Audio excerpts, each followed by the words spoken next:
Hello everybody, it's Officer Andy here. Today we're going to read Almost Super Chapter 21. I don't feel like holding hands right now. So if you're ready, we're going to get started. For a split second, I thought I'd gotten my real power. That maybe Juanita had figured out how to use the special phone before Charles had stolen it from her. But the high-pitched laughter that pierced the air told me the truth. I wasn't flying at all. I was trapped. I waved my arms and kicked my legs. It felt like I was in zero gravity, and nothing I did helped me move. I saw Benny and Juanita were in the same predicament. Both hovered a foot off the ground. In a moment, Charles gathered up our phones and put them in his trench coat pocket. "You know," said Charles, "when I was a boy, I always wanted to fly. I wanted to soar over the trees and spit on people who were trapped on the ground. You can imagine my disappointment when I got a power that let me make everyone fly but myself." He shrugged. "But you always find ways to use the power that's given to you." Another bout of disorientation came over me as I rose higher into the air. I was 6 feet off the ground when Charles grabbed me by my pant leg. I tried to break loose, but his grip was too tight. He pulled me like a helium-filled balloon to the middle of the clearing surrounded by piles of trash. Then he went for Benny and Juanita. I didn't like what I was seeing. "You know, it's kind of sad how easy it was to keep your families fighting," Charles said as he grabbed Benny and pulled him toward me. "You're so concerned about looking heroic and fighting with the other family that you don't even notice the real threat to the city." Charles left Benny hovering near me and then returned for Juanita. I was ready to grasp at straws. "I'm a little disappointed," I said. "We didn't come looking for some low-level henchman. We came looking for October Jones." The villain looked at me sharply, then smiled. My, you really are full of surprises. If there was any question about your fate, you just sealed it. Grandpa certainly won't want you around if you know his name." "Grandpa, October Jones, leader of the Jones family? At least in Split Rock?" My stomach filled with ice. Charles left Juanita hovering by Benny and me. "Why are you bothering with 3 kids who don't even have real superpowers?" Juanita asked. I thought I heard a hint of fear in her voice. "Actually, you're much more dangerous than you think," Charles said. "Oh sure, your powers are worthless. But Grandpa has gone to great lengths to make sure that Baileys and Johnsons don't start talking to each other. That could ruin everything." "Talking," Juanita said. "You're afraid of a few kids talking?" Charles' face turned dark. "You don't think talking can mess things up? We had a wonderful surprise planned for tonight. Right now, every superhero in the city should have been in the stadium." His face became dark. "You see how many problems you've caused?" He turned and walked back to the van. "I'm starting to think we might be in big trouble," Benny said. Charles climbed inside the vehicle, and I noticed I dropped a little in the air. I wondered how much concentration it took to keep the 3 of us hovering. The henchman returned. "Now I get to show you what happens when you go snooping around in the Jones family business." He pulled something from inside his coat pocket. At first I thought he had 3 long cigars taped together. "Dynamite," Benny said. Charles flashed a wicked grin. "Grandpa likes it when I'm thorough, and of course, I like big bangs. So it's a win-win." He dropped the dynamite at our feet, patted his pockets, and pulled out a small box of matches. "It's my lucky day," he said. "I've only got 1 match left, but 1 match is all I need." For a split second, I had the wild idea that I would use my superpower to save the day. Charles had a match. I had a power that let me strike matches on polyester. Somehow everything would work out in the end. But my power helped light matches. And more than anything on earth, I did not want that match to burn. My mind raced, but I couldn't think fast enough. Charles kneeled next to the pile, striking the match on the side of the box. His face glowed as the match flared. I heard a noise off to my right, and the match went out. "What the?" Charles said. "Why is my hand wet?" He looked up at Juanita. "Did you just spit at me?" "I'm a Johnson," she shrugged. "I get a lot of practice," Benny hooted. Charles glared at Juanita and wiped his hand on his coat. His voice dropped with hate. "You silly girl, you think because now I don't have a match, I'm going to let you all go free? All you've done is make it so I have to go get my lighter." Charles shot Juanita one last menacing look, then turned and walked back to the van. "What do we do?" Benny whispered. Benny always looked to me for answers, but tonight I didn't have any. Not this time.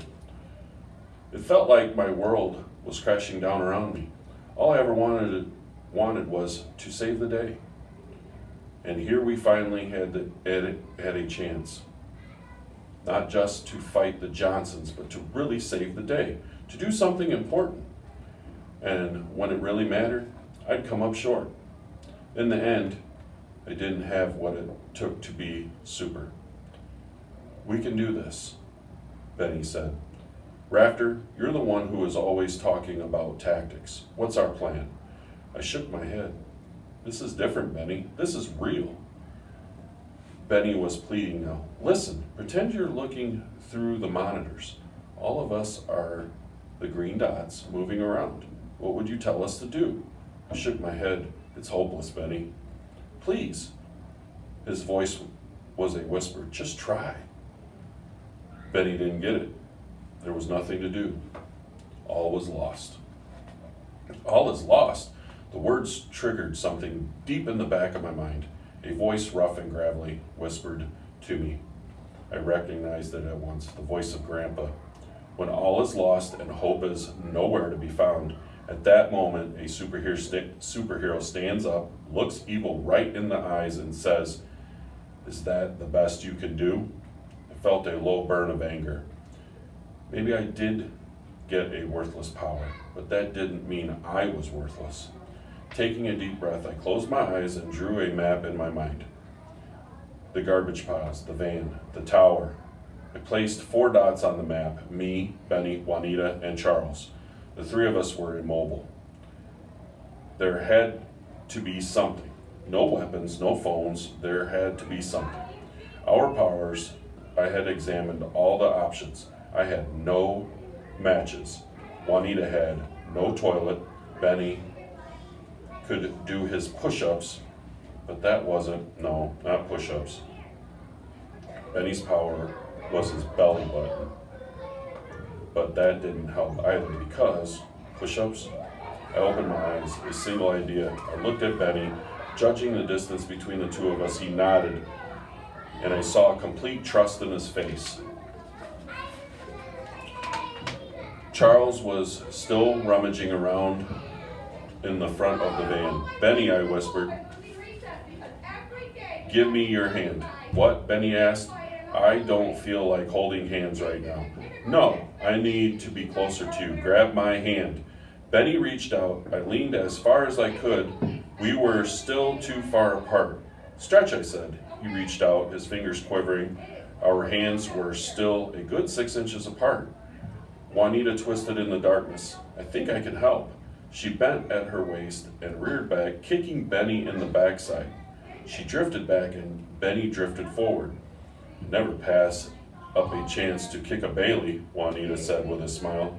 I reached out. "Gotcha," I said, and I pulled him close. I used Benny to spin myself in the air. I now faced Charles, who had just closed the door of the van. Benny was behind me. "Okay," I whispered. "When I give the word, push me hard." Right at Charles. "What are you talking about?" Benny asked. "You're the only one who's been doing all those push-ups," I said. "Now it's time to see how strong you are." "Remember, push me when I give you the word." "What's the word?" Benny asked. Shh, I hissed back. Charles returned, a lighter in his hand. His smirk was maddening. He bent over and picked up the dynamite. I hope you don't take this personally. He flicked the lighter. I'm just following orders. It took all of my concentration and control to keep my voice steady. Hey, Chuck. He looked up and sneered. I don't think he liked the nickname Chuck. Yes? You want to beg for your life? They took a deep breath. Is this the best you can do? What? Charles said. And I heard a genuine confusion in his voice. I said, is this the best you can do? Because if it is, it's not enough to stop 3 superheroes. Charles snorted. You got guts, kid, he said. Too bad you're on the wrong side. The lighter flared to life. Now, I shouted, hopping beyond hope that Benny would understand that now was the word. He did. Benny pushed me, and I promised myself right then and there that I would never make fun of him for doing push-ups again. Because when he pushed me hard. I went flying towards Charles. The villain looked up, his eyes wide as he tried to move out of the way. He was too late. I grabbed his trench coat and smashed it against his left shoulder. We both went tumbling to the ground. The dynamite went flying and I felt my stomach drop. The 3 sticks had a single wick extending from one end. Sparks flew from the tip of the wick. Charles ended up face down in the snow, but he was already struggling to get up. I crawled forward, grabbing him in a headlock and trying to keep him immobile. I saw Benny and Juanita fall to the ground. Charles could only concentrate on so many things at once, and right now he must have been focused on me, or maybe the spinning wick just a few feet from our faces. Benny, I shouted, get the dynamite. I kicked it at one of Charles' legs as he tried to stand. He struggled against my grip, but I held him tight. He jammed an elbow in my rib cage and I felt the breath go out of me. I grabbed at his head and my hand came away with his stocking cap. I saw metal flashing in the moonlight. What the? Couldn't help my surprise. Charles's head was shaved. Half of it was skin, the other half a metallic dome. The dome was flush with his skin, almost as if his skull was made of metal, and part of the skin had come off. I didn't exactly have time to ask him why half of his head was a metal plate. Juanita called from my wife. No one calls me silly. She dove at Charles' feet and wrapped her arms around his legs. He kicked with his heavy boots, but Juanita hung on for dear life. It reminded me of a cowboy riding a bull. Get off me, you rotten kids. Benny had the dynamite in his hand. It made me sick to see my brother holding explosives. No super suit, nothing to protect him. What do I do with it? He yelled. I doubted Benny could throw it far enough to keep us all safe, and I didn't know what would happen if he tried to pull the wick out. I said the first thing that popped into my head, put it in the glove compartment. It's a T9. Benny's face brightened. Holy cow, you're right. He raced towards the van, the wick bouncing and sparkling in the darkness. Charles elbowed me in the teeth. I heard the van door open and close. Juanita let go of Charles and crawled away from the fight, leaving Charles to struggle to his feet. Juanita, I said, help. Juanita was kneeling in the mud, hunched over with her back toward me. She didn't turn around. Benny came running, but he didn't get to us in time. Charles twisted and broke free of my grasp. I went sprawling into the dirt, and before I could get up, the familiar disorientation filled my mind. For the second time that night, I found myself hovering in the cold air. Juanita and Benny were also trapped, spinning and floating 6 inches above the ground. Charles got to his feet, seething and scowling. You kids are really starting to get on my nerves, he said, his voice sounding like a growl. He wiped a trickle of blood from his nose, then picked up his stocking cap and placed it over his half metal, half skin head. When I get finished with you, A crash broke the silence of the cold March night. It wasn't an explosion of 3 sticks of dynamite. It was more like 3 sticks of dynamite. The T9 had done its job. Still, even 3 sticks of dynamite does damage. The explosion shattered the van windows. Flames poured upward toward the stars, silhouetting Charles against the yellow glow. The villain covered his head, and I watched as the passenger door of the van blew off its hinges. The vehicle lunged 3 feet into the air, and then crashed back down to the ground. Smoke poured out of the windows, but the van still looked like it might be functional.